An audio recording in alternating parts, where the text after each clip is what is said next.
So,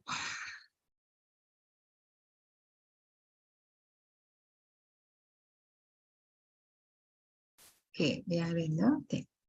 So let us start with the Mangalacharan. So this is Sri Radha Radha Govinda. Let us pay obeisance. Mangalacharan. Om Ajnana Timirandasya Nanaka Shalakaya Chakshulmitam Ena Tasmai Shri Gurave Namaha Shri Chaitanya Manobhishtam Stapitam Ena Bhutale Swayam Rupa Kadamayam Dadate Swapadantikam Vandeham Shri Guru Shri Uttapada Kamalam Shri Guru Vaishnavscha Shri Rupam Sagrajatam Sahagana Raghunatham Vittam Tam Sajivam Sadvaitam Savadutam Parijana Sahitam Krishna Chaitanya Devam Shri Radha Krishna Padan Sahagana Lalita Shri Vishakana Vittamscha Hey Krishna Karuna Sindhu Dino Bandho Jagatpate Gopesha Gopika Kanta Radha Kanta Namostute Tapta Kanchana Gaurangi Radhe Vrindavaneshwari Rishabhanastute Devi Pranamami Hari Priye Vacha Kalpaturabhyascha Kripa Sindhave Evacha Patitam Nam Pavnebhyo Vaishnavyo Namo Namaha Namo Vishnu Padaya Krishna Prastaya Bhutale Srimati Bhakti Vedanta Swami Iti Namine Namaste Saraswate Deve Gauravani Pracharine Nirvishesha Shunyavadi Paschate Shatarine Jayo Shri Krishna Chaitanya Prabhu Nityananda Shri Advaita Gadadhara Shivasadi Gaura Bhakta Vrinda Hare Krishna Krishna Krishna Hare Hare Hare Rama Rama Rama Hare Hare Hare Krishna. Welcome you all. So let's just a short recap. So yesterday the Krishna was talking to us about the divine qualities, which we and the demonic qualities. Okay, and they are born with that godly nature. See, you go with the, when you do the transmigration, you go with your mentality. So you have that from the vasanas. It's not that you get it immediately. And why they have these two, that both of them, the difference between the two natures is that one follows the scriptures, the other one rejects the scriptures, Vedic scriptures, and they act whimsically as they want. And so finally they are caught up with the three gates of hell, that is lust, then greed and anger. So that will put them down. Okay. Whereas divine qualities, they follow the scriptures and they will escape and they will attain the liberation. This is the perform the acts of self-liberation. So in actually, if you refer to that inverted banyan tree, it is like that Krishna was explaining to us the two extremes. That is, people go down. As we said that when they perform pious activities, they'll be going upwards. And if they do impious activities, they go down. So the ones who are down below are the demonic people, and the ones with the divine quality are the ones who are in the top level, going towards the top.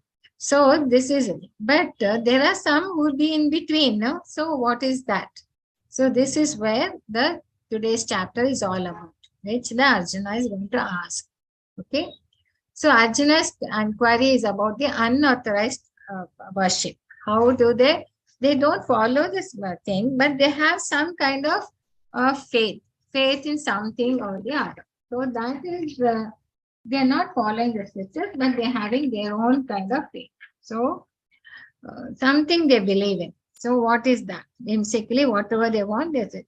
And why do they do that? So that when you ask, and which mode are they in? So this is what the query is all about with Arjuna. Then Krishna answers that, I mean, faith is something is intrinsic. Everyone has got faith. You have faith in something or the other. That is their part of us. Like, well, if we don't have faith, then we won't even put money in the bank. We put the money in the bank because we have some faith in it. So, and any activity we do, there will be certain faith that, okay, we believe in this, so we do that, and we like some theory, something which we believe. So unless that belief is there, we won't be moving around our things. So now Krishna is asking that What are the things? So the faith is also depending on the three modes. Now he's going to explain everything on basis on the three modes. So and it's not independent. We are it's based on our consciousness, okay, our faith. So talks about how, and now he will talk about in the three modes of faith about the worship and about the austerities, the foods in three modes, sacrifices in three modes, and then the three kinds of austerities in three modes, charity in three modes. Even charity also he will explain in the based on three modes. And finally, he concludes with Om Tat Sat. All the sacrifice, charity, austerity should be offered to the Supreme. So this is how he is going to explain this in more detail. So Arjuna said, "O Krishna, what is the situation of one who does not follow the principles of scripture but worships according to his own imagination? Is he in Sattva Guna, is he in the Rajas Guna, or is in ignorance?" Okay, faith is something. And why did this question come? Because in the last chapter, in 16.23, Krishna says, "Et shastra vidyam ustrija vratate kama kartaha nasa siddhim avapnoti na sukham na param gati." He who discards scriptural injunctions and acts according to his own whims attains neither perfection, nor sukham, nor happiness, nor supreme destination, doesn't reach the perfection. So, you see how now in this verse 17.1, Arjuna is Uvacha. A Shastra Vidyam Ustrija. Same words, he is repeating. So you can see how attentive he is. He is listening to the Lord, very attentively, and he is using the same words. Shastra Vidyam Ustrija. Ejanti Shraddhayan Vitaha. Tesam Nishtatu Ka Krishna. Sattvam Ahorajas Tama, which is the most. What is the situation of one who does not follow the principles of scripture? Shastra Vidyam Nistrija, but worships according to his own imagination. Ejjanti Shraddha, is he in goodness, in passion, or in ignorance? So he is asking that. So there is having faith. They have some faith. I mean, there is a people have faith in something, Scientology there. If you Google, you can find all that. They try to worship, they have all this. So the faith in something or the other, it has to be. See, even people who say, "I don't believe in God," because I cannot say him, "I don't believe in God." But they believe in whatever they see, so they believe in their eyes, isn't it? So most of us, we believe in something. And even they believe what the scientists say, but they may not believe what the scriptures say. But they believe, and they have faith in they believe in science, but not in scriptures. But they have certain logical ability or intellectual perception of senses. So some theory they believe in. So here is also faith in something and they'll worship. So they can, but they cannot give any support. So then what happens to such kind of living entities is what the question by Arjuna. Okay. Sri Bhagavan Uvacha. Trivida bhavati shraddha tehinam sa swabhavaja satvik rajasi chaiva tamasi cheti tamshunu. Tamshunu means please hear about this. The Supreme Lord said, according to the modes of nature acquired by the embodied soul, one's faith can be of the three kinds, Sattva Guna, Rajas Guna, or Tamas Guna. Now hear about this. So, according to one's mode, we cultivate our faith. It also, so these things. So here, so people who are in Rajas Guna, they will be more interested in the karma activities, isn't it? And slowly they might go up. Then finally, they start giving up the results to the Lord.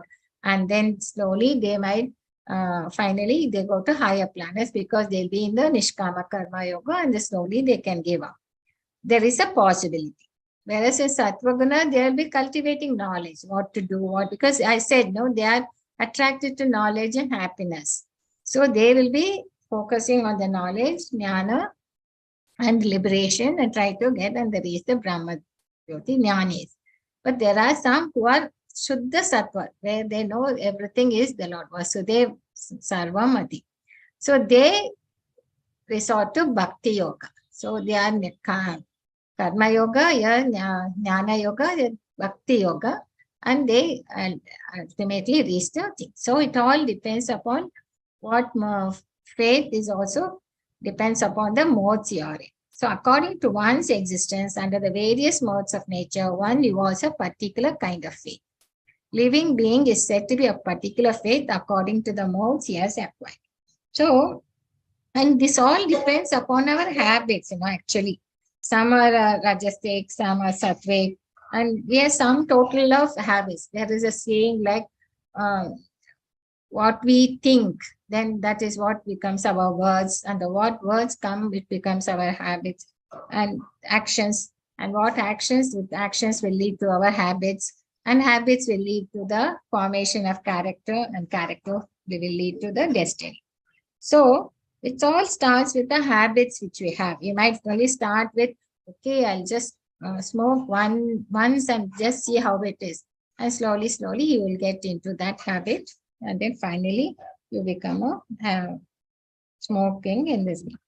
So it all, and habits are also at different levels, isn't it?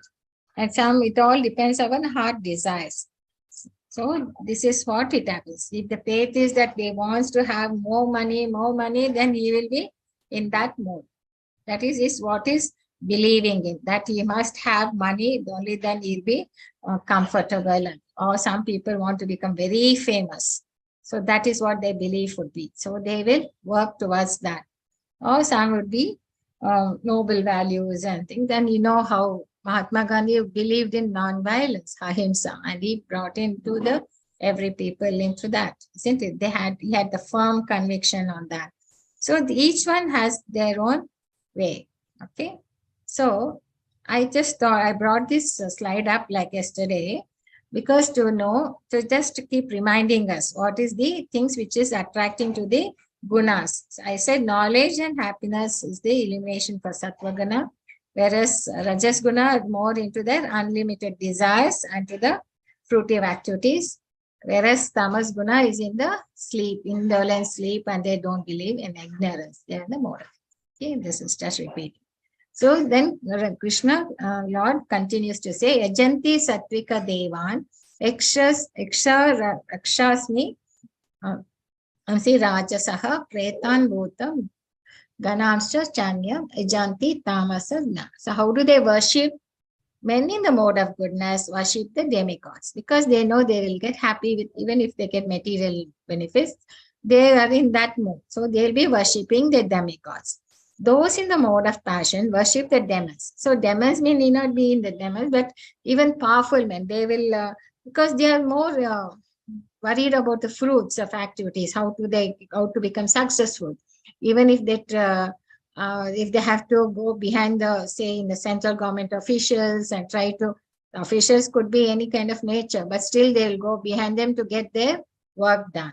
Or to some powerful, like these politicians, people, they follow them to get their work done. They are in that mode of passion. They go to that level. And those in the mode of ignorance, they worship ghosts and spirits. They are just opposite of mode of goodness. Okay. Another thing we can look at the worship in another, Prabhuji was explaining with us, in a different analogy. He says, we go to God for what reasons? There could be many reasons. See, one would be, say, mainly we can put it as 4 reasons. So people, is there any question? Mataji. Yes, Mataji. Yes, Prabhuji. Mataji, many times we are in mode of passion or goodness just fluctuates, but we never ever worship the demons. Never. Yes, never Prabhuji. Even think of demons.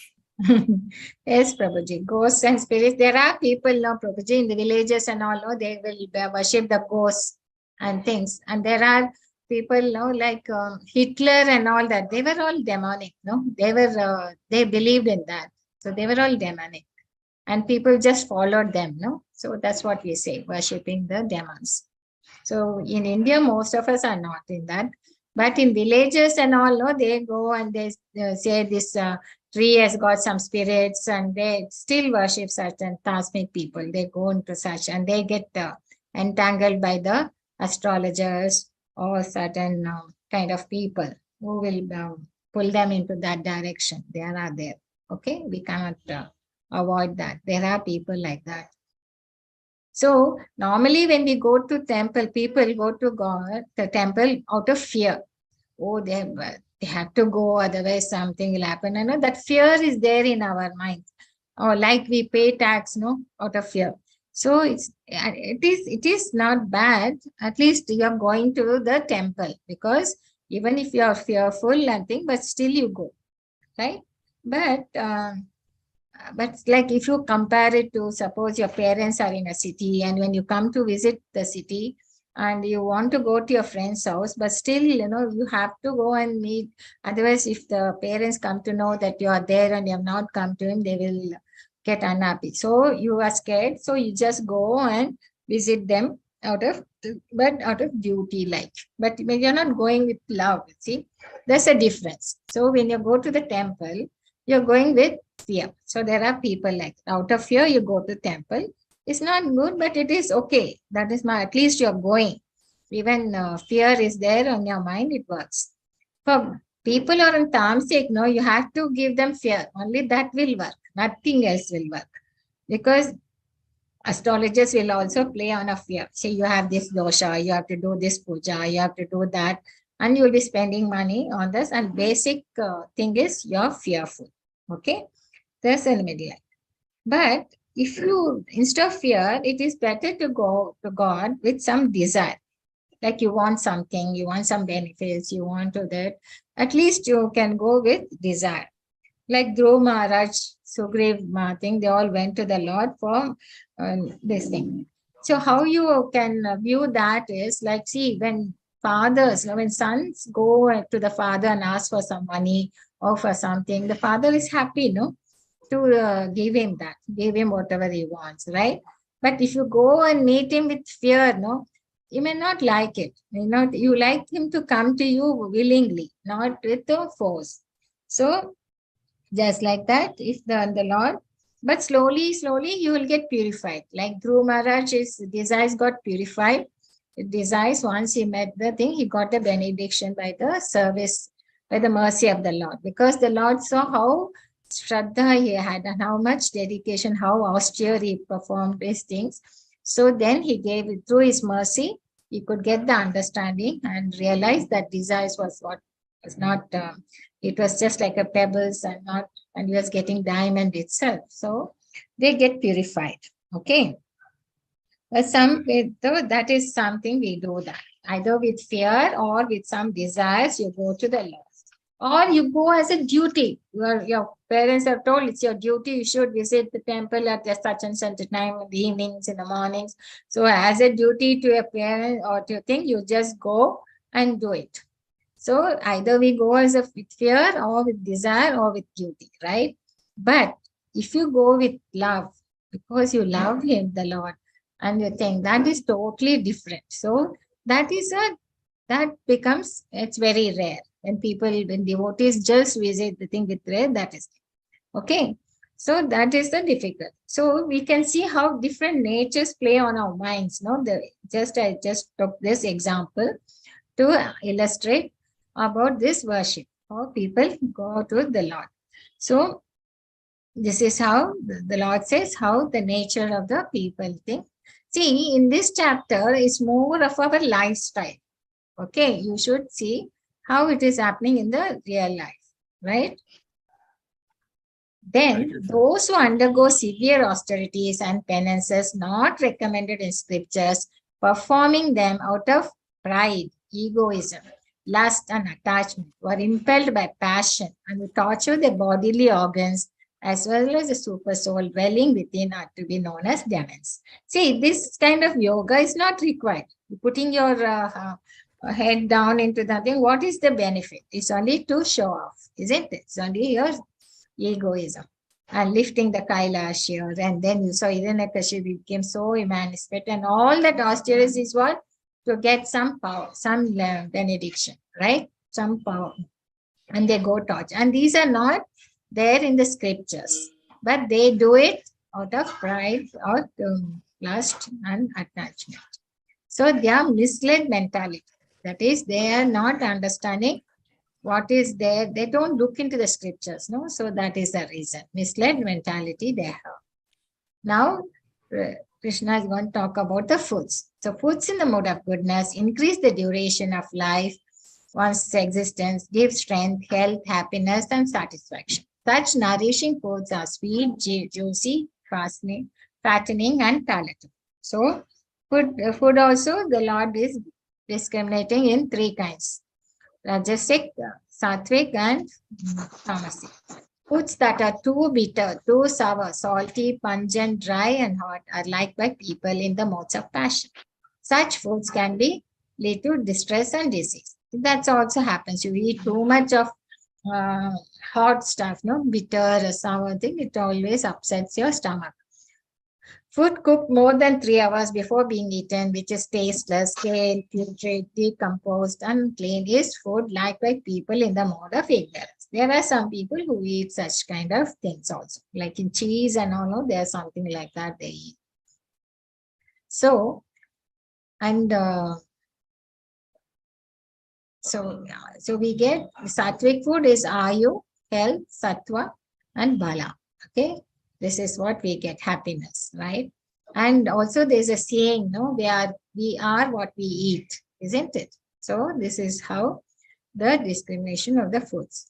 Of sacrifice, that sacrifice performed according to duty and to scripture rules and with no expectation of reward is the nature of goodness. They do sacrifices, but without any expectation of reward. And it is as per the scriptures. Like we said, Sankirtana Yajna is the sacrifice we do in the Kali Yuga. And it is there in the scriptures. And we had shown you the evidences also, right? So, doing that without any expecting of results is the nature of goodness. But sacrifice performed for some material benefit and or performed ostensibly because you want to show off out of pride is the nature of passion. So this is the nature. So you see how, with what intention they do, that is how he's been classified. Oh, chief of Bharatas. It's only for glorification. And that sacrifice performed in defiance of spiritual injunctions in which no spiritual food is distributed, no hymns are chanted, no remunerations are made to the priest, and which is for faithless. They don't have faith. That sacrifice of the nature of ignorance. Here, this is the Bhasmashura's story, where he was cutting parts and parts of his flesh and putting into the fire and thing. And that was the type of yajna he was doing. And finally, the Lord came and because he couldn't bear to see him doing so much, hurting himself like that.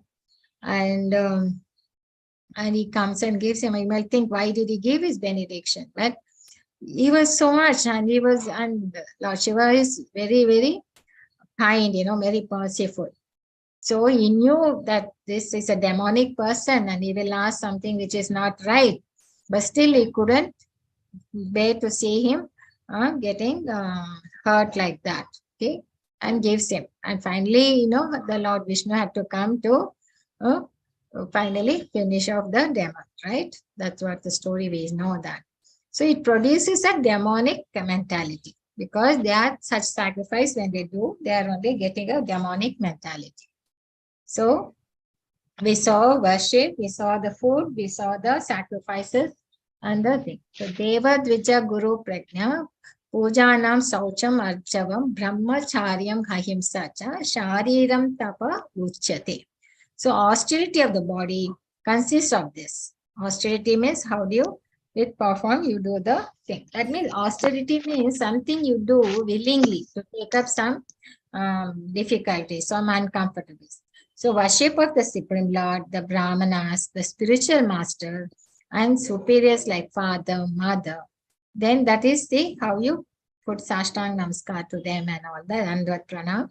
Then cleanliness, simplicity, celibacy, and non-violence are also austerities of the body. Okay. This is the austerities of the body. Then austerity of speech consists in speaking truthfully and beneficially and in avoiding speech that offends.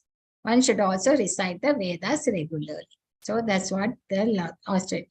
So how you control your speech and how you control your body with the food, the proper food you eat, proper behavior, character, the things. So this is the austerity of speech, speaking truthfully. That is penance of speech. And then serenity, simplicity, gravity, self-control, and purity of thoughts are the austerities of the mind. So mind also you need to regulate. You need, otherwise it is, if you have thoughts, no, which is not the positive ones, if it's negative ones, you will just get into all problems. So you need to try to be in the positive thing, try to be calm, content. Otherwise, if you are in the mode of passion, your mind will always be dissatisfied and anxious. And in ignorance, of course, you are bewildered and confused. So austerity of mind is very, very important. Okay. Shraddhaya Pariya Taptam Tapastat Shri Vidam Naraya Apalaksh Shibir Uktai Satvikam Parikshati. This threefold austerity practiced by men whose aim is not to benefit themselves materially but to please the Supreme is the nature of goodness. So body, speech, mind, we said, no? Austerity of body, austerity of speech, and then the mind. So we should not hurt with our words, and not should we should speak only if it's required and not the thing. And we should not hurt others with the speech, with the words, not with the mind, body, right? Those ostentatious penances and austerities which are performed to gain respect, honor, reverence, or said to be in the mode of passion, they are neither stable nor permanent. That is, you are trying to only show, only for false ego, to get some people to honor you, to respect you. So such kind of austerities is not stable or permanent. It's for self-glorification. Those penances, austerities which are performed foolishly by means of obstinate self-torture or to destroy or injure others are said to be in the mode of ignorance. Here they want to get some power to destroy others. So that's what they are mudas. Muda grahanet mataha et pradaya kriyate tapaha parashyosara. So here, how he distinguishes, you can just see the Lord is explaining everything clear cut. There's nothing left to be no stones to. Now comes to the charity.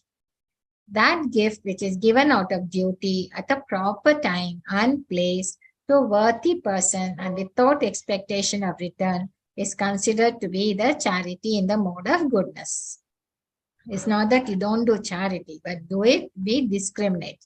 You should be, just suppose you give some money and all that and they use it for some other purpose, for drugs and things. That means it has gone to the, not to the worthy people, right?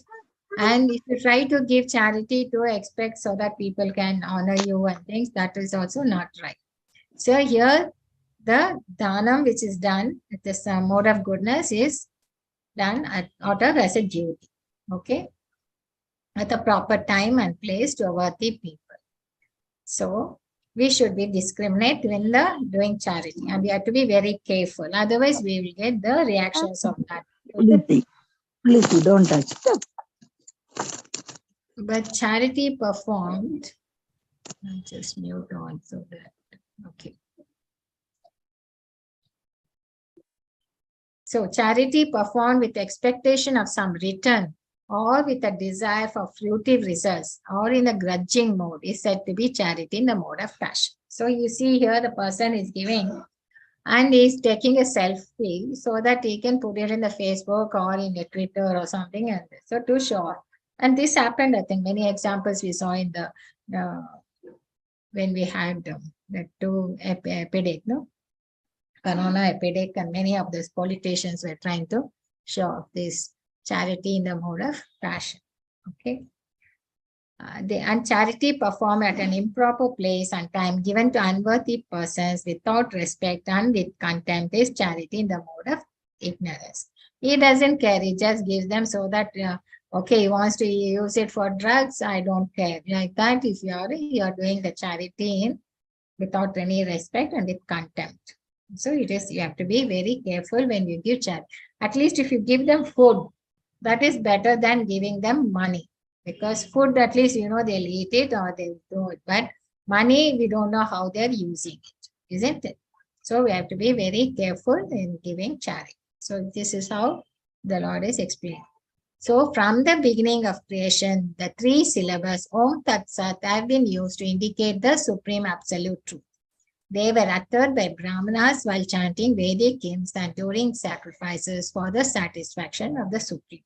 So you keep hearing these three words, Om Tat Sat, and it is there right from the beginning of creation. And it indicates the Supreme Absolute. He is there. And it has been used by Brahmanas while chanting hymns from the Vedas. Every Veda thing no, it starts with Om. So during sacrifice, that's the thing. So what does that Om mean? So the transient is undertake sacrifice, charities and penance, beginning always with Om to attain the Supreme. So what do? They use, whenever they do charity or sacrifice, they always start with Om because they are addressing the Supreme. Om means Vishnu. It is placed at the beginning of Vedic hymns to indicate the Supreme goal. Okay. And Tat means, that describes detached work for the sake of liberation. These activities are done with regard for materials. One should perform sacrifice with word Tat. This to get free from the material entanglement. So we want to get free from that. So we are performing the word Tat. Sat means eternal, and activities done for the service of the Lord reveal the true superior spiritual nature. In such activity, the performer of actions becomes eternal. The activities are aimed at. So everything if you do with the word Om Tat Sat means, that means you are doing it for the Lord, for the thing. Then we'll get free from the material entanglement. So absolute truth is objective of devotional service, and it is indicated by the word Sat. These works of sacrifice, penance and charity, true to the absolute nature, are performed to please the Supreme Person. So everything we should perform with, if they are performed without faith in the Supreme, are non-permanent. It is asat. So even if you do everything and you don't have faith in the Lord, then it is useless because you don't get any of the credit. When you go to the next birth also, you don't carry. But if you do it with the faith in the Lord, only then you'll be able to get some credit and you'll be there with you when you go on to the next birth. So they are called asat and are useless both in this life and in the next. So this is how, very simple chapter. And it starts with the query about unauthorized worship. Okay. How people who don't believe in nothing and what are they, which modes they are. So then using these modes of nature, Sattva Guna, Rajas Guna, the Lord is explaining to us about the sacrifice, the faith, worship, then austerities, charity, and homes. Finally, he says, unless you offer everything with faith in the Lord, only then it is useful.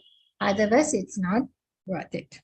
So, it covers modes of nature, cover all facets of our activity. In this, we saw the four things. What are the four things? Aspect is yajna, tapa, ahara, that is food, sacrifice, austerities, charity, everything we saw. But in tomorrow's chapter, you're going to see some more. 1 dozen items are affected by this. So these modes of nature spoil everything. If we get caught into that, it's like, so at least we try to be with the, or finally what the conclusion is, we need to connect with the Lord. We have to have faith in the Lord and to connect to Him. That is finally the conclusion of this. Okay. So we saw aspects of lifestyle, food, faith, worship, proper guidance from Shastras. Best way is Krishna consciousness. If we are doing that, then we are establishing faith on the spiritual platform itself. Then other things will also follow. Otherwise, what happens? The modes are like something like sugar we have. No? Sugar destroys people who have high diabetics. For them, no, it destroys everything, isn't it? Even the eyesight goes, and slowly the liver, kidney goes, and so many things happen. So high sugar if they are diabetic people. Like that, these modes will spoil everything for us. So, because of Maya, we are not. So, free from material attachment and things. Perfect all our activities. That's what is being talked here. So I already talked to you about level 2. So any questions in this? Hare Krishna. I think it's more simple because it's very close to the way we live or the way we do Ping. charity or the way we look at things around us. Yes, Prabhuji. That is true. This is very simple and it is practical. So we can understand. See, that's why I like about this Bhagavad Gita, because Krishna is it takes us to step by step logically, and he covers all the aspects. He doesn't leave anything untold. Then he gives the Bhagavad Gita. And Arjuna is a perfect student, how he is asking from our angle, all the questions. Query comes from that angle. So it is covering all the aspects. Okay. So let us start. Vancha kalpatra abhyascha kripa sindhu evacha patitam nam pavnebho vaishnavyo namo namaha. Hare Krishna, Krishna Krishna, Hare Hare. Hare Rama, Hare Rama.